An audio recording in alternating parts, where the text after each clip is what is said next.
such frauds are not reported by the victims for several reasons.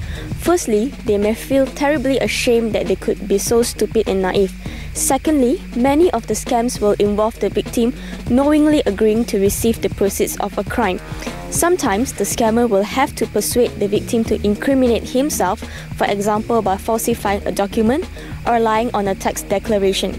The victim may thus be reluctant to come forward and admit that he was knowingly participating in what he thought was a criminal scheme. Terima kasih kerana anda terus bersama saya dan Kamal Effendi masih membicarakan sindiket black money. Menurut laporan Bukit Aman, sebanyak 20 juta ringgit Malaysia kerugian yang dilaporkan oleh mangsa-mangsa sindiket black money sejak tahun 2006. Jumlah banyak tu Kamal. Kalau bagi kita berdua pun boleh dapat soal 10 juta. Jadi kita rasa cukup baiklah kan. Jadi takkan nak terus kita kena tipu macam mudah pula tu. Saya satu perkara yang memeranjatkan seluruh yang terlibat ini adalah kalangan profesional. Dia bukan orang biasa yang macam kita ni manalah tinggi sangat kan.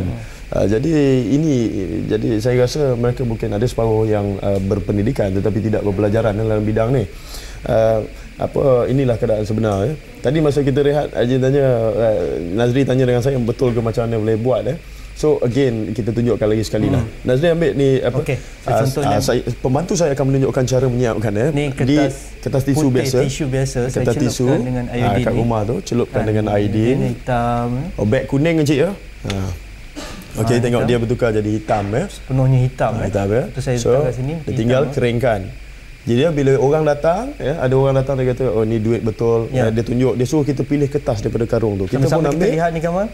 Okey, dia celupkan dengan bila dicelup cecair peluntur gunakan ni dia akan jadi duit semula. Magic ni. So begitulah cara yang dibuat dan begitu cara yang dibuat ya.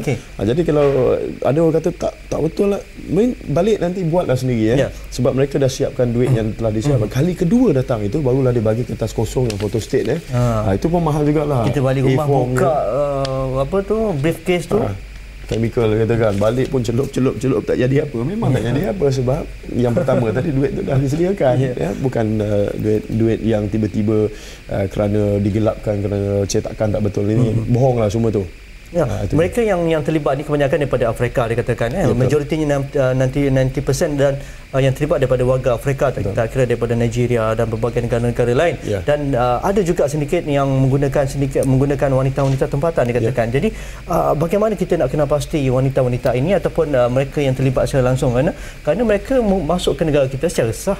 Ada menggunakan visa pelancong, visa pelajar. Kebanyakan bila ditahan kata saya ada kad universiti swasta, belajar di kolej-kolej ini dah bayar yuran dan sebagainya. Mereka tak terlibat. Jadi akhirnya mereka berlega di keliling kita lah. Jadi kita kadang-kadang Assalamualaikum, pandai baca Quran dan sebagainya kadang-kadang.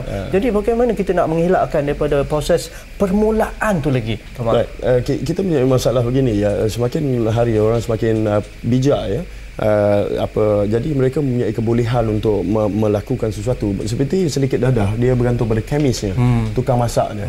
So sama juga kalau seorang itu mempunyai pengetahuan tentang kimia sebab itu kita suruh belajar kan kimia, maka dia boleh menukar mana-mana. Jadi kalau kita menghalang kemasukannya tetapi bahan itu wujud di keliling kita yang kita namakan dalam istilah dunia saya dipanggil criminogenic content tu ada lagi, makanya seorang pun kita tak boleh buat apa dengan dia kan, sebab kita tak boleh diskriminasi antara orang yang datang melawan kita, tetapi bahan-bahan ni ada. Tetapi yang penting sekali dalang-dalang tu kita kena cari dalang-dalang yang buat black money macam ini kita kena cari sebab dalang-dalang ni yang mempengaruhi ramai orang tentang inilah betul lah ini daripada 1984 sehingga sekarang black money ni masih ada lagi, masih ada. Dan kalau dikatakan 20 juta tadi, saya fikir itu satu jumlah yang konservatif. Mungkin lebih pada itu yang tak dilaporkan. Saya boleh membuat spekulasi dengan selamat bahawa jumlah sebenar adalah kali 2 di situ. Kerana ramai yang tak mahu buat laporan malu kan. Tapi kita nak beritahu lah kalau kita nak elak benda ni semua, kena lapor. Kerana statistik itu penting. Dapat peta jenayah. Tracking balik orang-orang ni. Jadi memang boleh tangkap, dan kalau kita nak pergi jumpa apa-apa, bawalah peluntur Lain kali bila dia cakap saya tertinggal kimia tu kat bawah, yang cakap tak apa saya ada bawa 3 jangan tertipulah. Ini basic chemistry kan. Jadi seharusnya kita lebih bijak menangani macam ni. Kalau orang kata tak adalah macam ini dia buat, kan. Beginilah, inilah rupa akal kita yang seperti tidak bertindak sepatutnya. Cakap tadi pun mereka ni pun up to date juga. Kalau hari ini kita menggunakan banyak menggunakan sains teknologi, menggunakan internet, menggunakan IT, menggunakan BlackBerry dan sebagainya, sedikit sebegini juga menggunakan black money, menggunakan kemajuan teknologi IT dan sebagainya. Mereka betul. untuk menjerat mangsa-mangsa. Ini sangat tepat. Kita bercakap tentang black hole, kita bercakap tentang grey matter, tetapi black money ini masih lagi bergerak kerana tamak. Pertama, confirm sah bahawa orang yang terlibat ini selalunya yang terlibat di hujung lah, yang nak bawa duit tadi tu 100,000, 150,000 dan sebagainya, tamak. Sebab kita rasa, kenapa tidak? Kenapa kita tak laburkan ASN, KSB ke walaupun lambat sedikit pulangannya, kecil sikit. Itu namanya tamak. Kalau dia tidak tamak, dia akan menunggu, menyimpan dan sebagainya. Kalau nak cepat, bon kerajaan ada. Tapi masalah sukuk dan sebagainya. Tetapi masalahnya dia bergantung kepada sini. Dia kata, kalau ada black money, saya lagi cepat. Malahnya memang betul, cepat ditipu lah. Itu memang betul, tepat sekali, cepat ditipu. Kadang-kadang kita lihat bukan setakat di kawasan bandar-bandar besar, Kamal, sampai ke daerah pendalaman, kawasan luar bandar pun mereka berani masuk dan operasinya cukup licik. Kalau di luar bandar skalanya mungkin sedikit lah. Makcik-makcik tinggal di rumah, dia dah kena 100 ringgit di sini.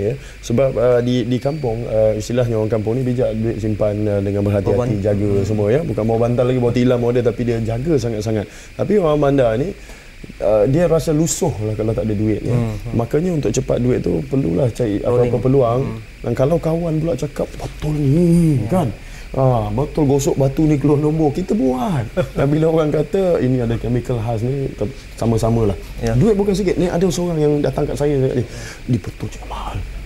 Betul ke kita punya 1 bilion duit dia nak bawa masuk. Dia kata ada akal. 1 bilion tu tebal mana? Mengapa masyarakat kita terlalu macam obses dengan skim cepat kaya, skim piramid, Pak Mantelo. Ini skim black money ni pula. Jadi cepat nak lihat benda-benda yang cepat kaya. Tak apa je. Yang kelakarnya tu, belajar tinggi-tinggi ni, pergi luar negeri, tempat dia belajar tu, takkan dia tak tahu mata wang negara tu kan. Tiba-tiba jumpa US dollar 1,000. Tak apa, yang satu lagi 1 million US dollar. Saya nak beritahu semua, US paling besar RM100 aja macam duit kita. Kenapa? Tak wujud note 1 juta. Tak ada note 1 juta, tak ada note 500 pun tak ada, note 1,000 pun tak ada US. Okey Kamal, sikit 10 saat pesanan untuk orang di luar sana terlibat, tidak terjerat dengan sedikit black money. First, kalau anda tamak, anda akan sentiasa menjadi mangsa. So berhati-hati. Bila berjalan, jangan lupa bawa serbuk peluntur. Kerana ini semua adalah tidak ada jalan singkat untuk kaya, kena berusaha. Okey, terima kasih Kamal Afrindhi Hashim, penanalisis jenayah yang tidak asing lagi, sering bersama kami di Wartawan. Dan untuk itu, jika ada sebarang pendapat, komen dan juga pandangan ataupun topik yang ingin kita bincangkan dalam program Wartawan, hantarkan kepada email kami, Facebook dan blogspot kami.